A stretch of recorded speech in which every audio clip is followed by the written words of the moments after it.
말씀입니다. 로마서 4장 20절에서 22절까지 말씀입니다.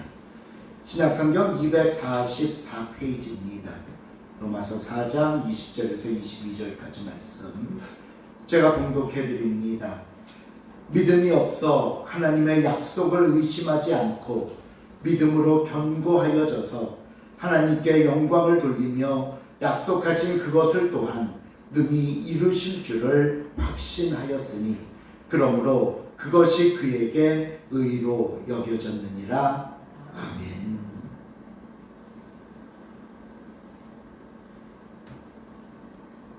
지난 시간에 믿음으로 구원을 얻는다는 것을 증명하기 위해 아브라함을 예로 들었습니다.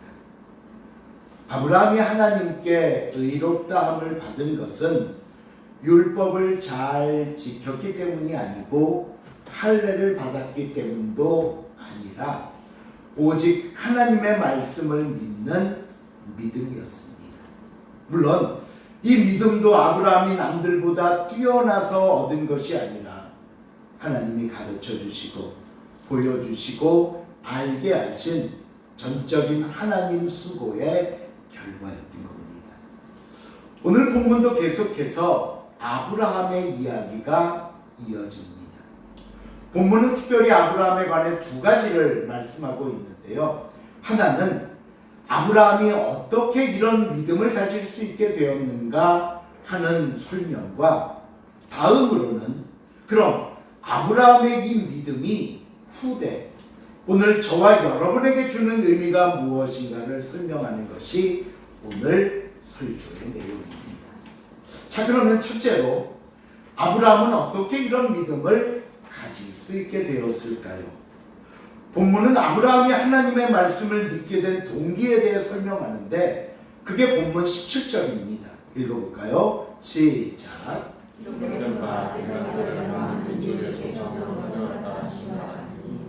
그가 믿는 바 하나님은 죽은 자를 살리시며 없는 것을 있는 것으로 부르시는 이시니라. 하나님에 대해서 아브라함이 어떻게 생각하고 믿었냐 하면 죽은 자를 살리시는 분, 그리고 없는 것을 있는 것으로 만드신 분이라 믿었다 설명합니다. 그 다음 18절입니다. 아브라함이 시작. 아브라함이 바랄 수 없는 중에 바라고 믿었으니 이는 내 후손이 이가 되리라 하신 말씀대로 많은 민족의 조상이 되게 하시니라. 자, 이렇게 17절에 나오는 모습대로 아브라함이 믿었기 때문에 18절 아브라함은 자기 자신을 보면 도저히 자녀를 바랄 수 없는 상황이었지만 그러나 바랄 수 없는 중에 바라게 되어서 결국에는 하나님의 말씀대로 믿고 순종할 수 있게 됐다 하는 설명입니다. 하나님은 아브라함의 믿음대로 그가 100세가 되고 그의 아내 사라가 90세 될 때 아들 이삭을 주셨습니다. 이것은 하나님의 입장에서는 약속하신 대로 말씀하신 대로 이루어 주신 것이고 아브라함의 입장에서는 자기가 믿은 그 믿음대로 이루어지는 축복을 받은 겁니다. 이 시간 사랑하는 성도 여러분, 이것이 바로 하나님의 약속을 믿고 그 믿음대로 사는 사람이 받는 축복입니다. 결코 거짓이 없으신 하나님, 약속을 반드시 이루시는 하나님의 축복이라는 사실을 잊지 마시기를 바랍니다. 그러기에 우리는 다시 한번 오직 의인은 무엇으로 살리라? 믿음으로 살리라는 말씀을 가슴 깊이 기억해야만 합니다. 이 믿음이 저와 여러분을 하나님 앞에서 의롭다 칭함을 받게 할 것이고 이 믿음이 하나님이 약속하신 귀한 은혜와 축복을 받는 보물 창고의 열쇠가 되어줄 것이기 때문입니다. 그런데 아브라함이 하나님을 믿음으로 얻은 축복은 이삭이 전부가 아니었습니다. 하나님께서는 아브라함에게 더 엄청난 축복을 축복의 일을 계획하고 계셨는데 그게 뭐냐면요, 하루는 아브라함에게 청천벽력과 같은 하나님의 명령이 주어집니다. 그 명령은 뭐였냐 하면 사랑하는 아들 이삭을 하나님께 바치라는 겁니다. 이삭을 바쳐라. 여러분, 하나님의 이 명령을 어떻게 생각하십니까? 제가 전도사 때요, 총각 때요, 이 말씀 보면서 당연히 바치지, 하나님께 못 바치겠습니까? 그랬거든요. 근데 아들이 태어나고 은재가 태어나고 저 조그만 게 누워있는 걸 보는데 덜컥 하나님 그때 제가 얘기한 거 기억 안 하고 계시죠? 그렇게 되더라고요. 이거는요, 우리의 믿음 문제를 떠나서 상식적으로도 도저히 이해되지 않는 명령이었습니다. 지금 아브라함에게 자녀라곤 100세계 믿음의 선물로 주신 이삭 하나뿐입니다. 그런데 이 자녀를 죽여서 하나님께 바치면 아브라함에게는 누가 남아서 하늘의 별과 같이 많게 하리라 하는 하나님의 약속을 이룰 수 있겠습니까? 그렇잖아요. 차라리 약속이나 안 하셨으면 고민이나 갈등이라도 덜 했을 텐데, 아니 약속할 땐 언제고 그 약속을 이루는 방법마저 오늘 송두리째 뺏어 가시겠다는 것은 정말 이해할 수 없는 명령입니다. 또한 순종할 수 없는 명령임에 틀림이 없었습니다. 그러나 아브라함은 하나님의 명령에 순종했습니다. 100세의 아들을 얻은 믿음을 보여줬듯이 이번에는 그 아들 이삭을 하나님께 제물로 바치게 했다는 겁니다. 그러면 아브라함은 어떻게 이삭을 제물로 바칠 수 있었을까요? 우리가 오늘 말씀 시작하면서 제일 앞에 보았던 그 17절 말씀, 아브라함이 하나님의 말씀을 믿을 때 상황을 다시 한번 생각해 보세요. 아브라함은 하나님을 어떻게 믿었느냐? 첫째, 그는 죽은 자를 살리시는 분이고, 두 번째, 그분은 없는 것을 있는 것으로 여기시는 하나님으로 믿었다 했잖아요. 결국 이 하나님에 대한 믿음이 100세에 얻은 이삭을 하나님 앞에 바칠 수 있게 했다는 겁니다. 무슨 얘기냐? 조금 더 풀어 설명해 드리면 이겁니다. 내가 하나님의 명령대로 이삭을 죽이더라도 하나님께서는 다시 어떻게 하실 것이다? 살리실 것이라는 믿음이 있었다는 거예요. 정말 그런지 안 그런지 창세기로 한번 가서 볼까요? 창세기 22장을 가보시면 바로 이 장면입니다. 하나님의 명령을 받은 아브라함이 이삭을 번제물로 드리기 위해 준비해서 떠나는 모습이 나옵니다. 먼저 3절 볼게요. 창세기 22장 3절 말씀 시작. 아브라함이 아침에 일찍 일어나 자기의 안장을 지우고 두 종과 그의 아들 이삭을 데리고 번제에 쓸 나무를 쪼개어 가지고 떠나라 하나님이 자기에게 일러주신 곳으로 가더니. 아브라함이 길을 나서는 모습을 설명하는 말씀인데, 아브라함은 보세요, 누구랑 같이 갔냐? 아들이자 이삭과 두 명의 종을 더 데리고 총 4명이 길을 나서는 겁니다. 그 다음 5절입니다. 이에 시작. 이에 아브라함이 종들에게 이르되 너희는 아이와 함께 여기서 기다리라. 내가 아이와 함께 저리 가서 예배하고 우리가 너희에게로 돌아오리라 하고. 이제 이삭을 제물로 바칠 곳이 가까웠을 때 아브라함이 같이 갔던 2명의 종들에게 얘기합니다. 너희는 여기서 기다리고 있어라. 내가 아이와 함께 이삭과 함께 둘이 가서 예배하고 돌아오리라.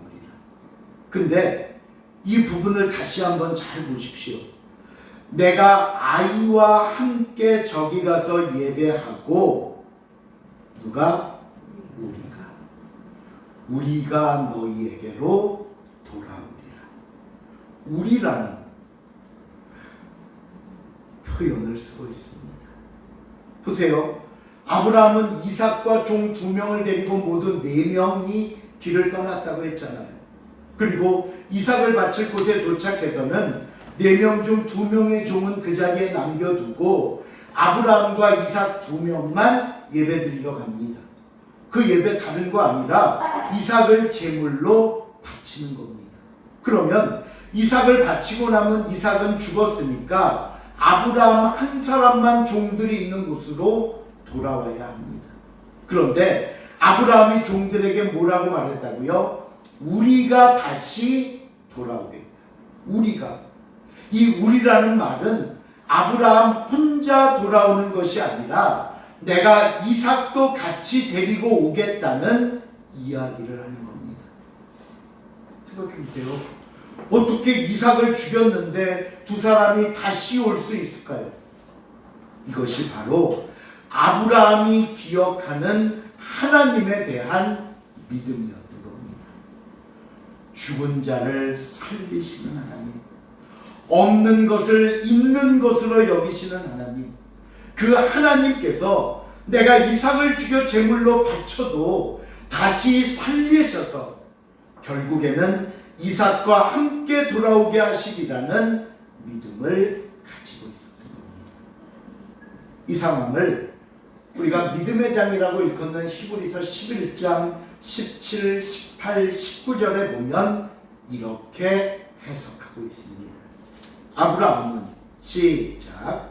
아브라함은 시험을 받을 때 믿음으로 이삭을 드렸으니 그는 약속들을 받은 자들에 그 외아들을 들으니라. 그에게 이미 말씀하시기를 내 자손이라 칭할 자는 이삭으로 말미암으리라 하셨으니 그가 하나님이 미리 이삭을 죽은 자 가운데서 다시 살리실 줄로 생각한 자 비유컨대 그 죽은 자 가운데서 돌아왔다는 것입니다. 분명히 하나님께서 아브라함에게 약속하신 아들은 이삭입니다. 예? 이삭을 통해 밤하늘의 별처럼 자손을 많게 하겠다 하셨지 뭐 이스마엘이나 다른 누구의 자손을 말씀하신 것 아니에요. 그런데 지금 이 약속의 자녀인 이삭을 죽이라 하십니다. 그러면 약속은 어떻게 된 걸까요? 하나님이 거짓말한 겁니까? 약속이 취소됐거나 그 약속이 실패로 끝난 겁니까? 아니요. 하나님은 절대로 그럴 분이 아닙니다. 그러면 이 문제를 어떻게 풀어야 하겠냐는 겁니다. 약속의 자녀를 죽이라고 하는 이 문제를 결국 답은 한 가지밖에 없습니다. 뭐요? 내가 죽여도 하나님이 다시 살리시면 됩니다. 예? 하나님께서 나에게 주신 약속을 이루기 위해서 하나님은 이삭을 반드시 다시 살릴 것이다. 이것을 믿고 순종했다는 말씀입니다. 우리가 이 아브라함의 모습을 보면서 믿음에는 3가지의 단계가 있구나라는 걸 깨닫게 됩니다. 한번 보세요. 첫 번째 단계는요. 하나님의 말씀은 참이고 하나님은 반드시 그 약속을 이루는 분이라고 믿는 믿음입니다. 하나님의 말씀은 진리야. 하나님 거짓말하는 분 아니야. 그러니 하나님이 약속한 그 약속은 반드시 이루어 주실 거야. 여러분도 믿으십니까? 예? 그 믿음, 하나님의 존재와 하나님과 나와의 관계에 대한 믿음, 이게 첫 번째입니다. 이게 흔들리면 안 되겠죠. 그렇죠? 그리고 나서 두 번째 단계는 뭐냐면요. 지금 나에게는 아무것도 없지만 약속하신 하나님을 믿고 그것이 이루어질 줄로 믿는 믿음입니다. 무에서 유를, 없는 것에서 있는 것으로 여기시는 하나님을 믿는 겁니다. 생각해 보세요. 지금 내 손에 쥐어져 있으면 이건 이미 현실 안에 이루어진 거지 바라는 것도 아니고 믿어야 될 것도 아니에요. 이미 이루어진 결과니까. 없으니까 믿잖아요. 없으니까 바라잖아요. 믿음은 바라는 것들의 실상이요 보이지 않는 것의 증거로다. 두 번째 단계는 뭐라고요?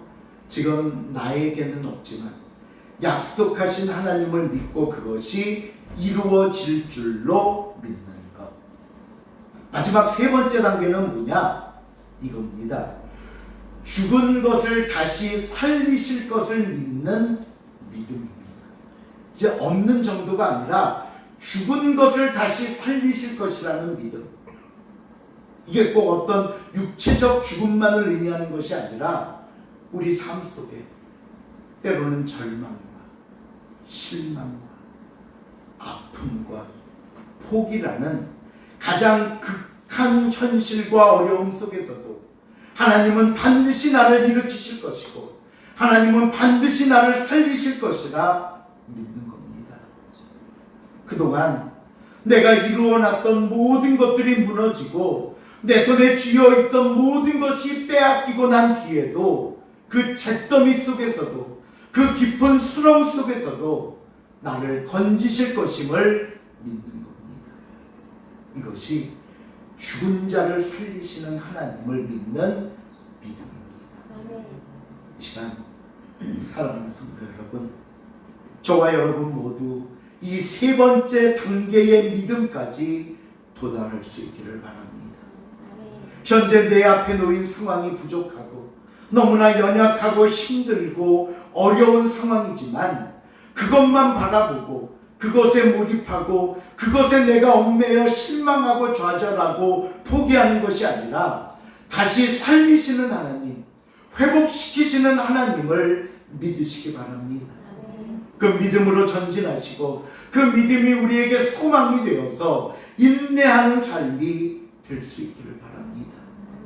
이것이 진정 하나님을 믿고 신뢰하는 모습이며 아브라함의 믿음을 통해 우리에게 말씀하시는 하나님의 교훈입니다. 다음 두 번째로 오늘 본문 시작할 때 했던 그 두 가지 질문 중 두 번째 질문입니다. 그러면 이 아브라함의 믿음이 후대를 사는 저와 여러분에게 어떤 의미를 주시는 걸까요? 본문 23절 한번 보실래요? 23절 말씀 시작.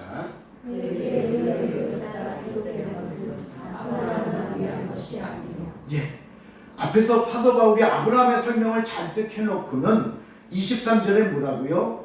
내가 이렇게 아브라함의 믿음을 설명하고 하는 것은 아브라함만을 위한 것이 아니다. 이 말은 뭐냐면 내가 아브라함의 믿음, 아브라함의 구원을 설명하는 것이 뭐 아브라함 얘기하고 싶고 아브라함을 돋보이게 하고 싶어서 하는 얘기가 아니라는 거예요. 그러면 왜 했는데요? 바로 우리에게 했던 두 번째 질문, 이 아브라함을 통해 후대인 저와 여러분에게 주는 의미가 무엇인지 깨닫게 하려는 것이다. 그 말씀입니다. 그러면 이제 이 질문에 답을 찾아봐야겠죠. 예, 오늘 저와 여러분에게 주는 의미가 뭘까요? 그 대답이 본문 24절, 25절입니다. 읽어봅니다. 시작.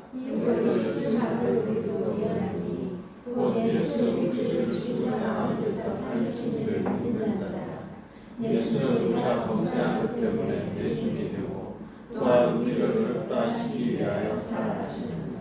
이 말은요, 아브라함만 믿음을 통해 의로 여기심을 받은 게 아니라 오늘 저와 여러분도 동일하게 믿음을 통해 의로 여김을 받았다 하는 말씀입니다. 그러면 우리는 어떻게 해서 이것이 가능해졌는가? 바로 하나님께서는 예수 그리스도를 저와 여러분의 구주로 보내주셨습니다. 결국 오늘 바울은 아브라함 얘기를 가지고 복음으로 그리고 예수님을 통한 구원으로 끌고 가고 있는 겁니다. 예수님을 통해 저와 여러분이 치러야 할 죄를 대신 지시고 십자가에 달려 죽게 하셨으며 그 십자가에서 모든 죄를 해결하신 후에 구원의 완성을 위해 부활하셨다. 그러므로 아브라함이 하나님을 믿음으로 구원받았듯이 저와 여러분이 예수 그리스도를 구주로 믿는다면 우리도 이 믿음으로 구원받음을 분명하고 정확하게 말씀하는 내용입니다. 여러분, 예수 그리스도가 우리의 구주가 되십니다. 아니, 오직 예수 그리스도만이 저와 여러분의 구주가 되시는 겁니다. 그러기에 동일한 믿음 안에서 아브라함은 저와 여러분에게 믿음의 조상이 된다고 말씀하고 있습니다. 이걸 다시 한번 확인하는 게 뭐냐면요, 본문 16절 제일 마지막에 이렇게 나옵니다. 아브라함은 우리 모든 사람의 무엇이라? 조상이라. 유대인들의 혈통의 조상만이 아니라 우리 모든 믿는 자의 믿음의 조상이 되느니라. 말씀을 맺습니다. 아브라함은 이삭을 바칠 수 있는 믿음을 보여주었습니다. 어떻게 이게 가능했다고 말씀드렸죠? 그가 믿은 하나님은 죽은 자를 살리시는 하나님, 없는 것을 있게 하시는 하나님을 믿었기 때문입니다. 오늘 저와 여러분도 이 아브라함의 모습처럼 다시 살리실 하나님의 능력을 믿고 의지할 때 이 믿음이 무너지고 절망하고 포기하고자 했던 삶 속에서 다시 일으키시며 또한 다시 살게 하시는 하나님의 능력을 믿고 힘있게 일어날 수 있음을 잊지 마시길 바랍니다. 결국 믿음입니다. 이 믿음이 저와 여러분을 살게 한다는 사실을 다시 한번 주님의 이름으로 말씀드립니다. 기도하시겠습니다. 하나님, 결국 믿음뿐임을 우리가 또 고백합니다. 그러나 그 믿음이 어쩜 이렇게 어렵고 어쩜 이렇게 연약하고 부족한지 날마다 우리의 삶을 돌아보며 생각할 때마다 늘 부끄럽기만 합니다. 그러나 하나님, 그럼에도 불구하고 우리는 오늘도 주님 앞에 나오며 기도하며 또 매달립니다. 우리를 붙잡아 주시고 우리를 이끄실 하나님이심을 알기에 또 믿음으로 구합니다. 우리에게 믿음을 더하여 주시고, 아니 우리의 믿음 없는 것을 긍휼히 여겨주사 하나님과 동행할 수 있는 복된 삶이 되게 하여 주시옵소서. 감사드리오며 예수님의 이름으로 기도하옵나이다.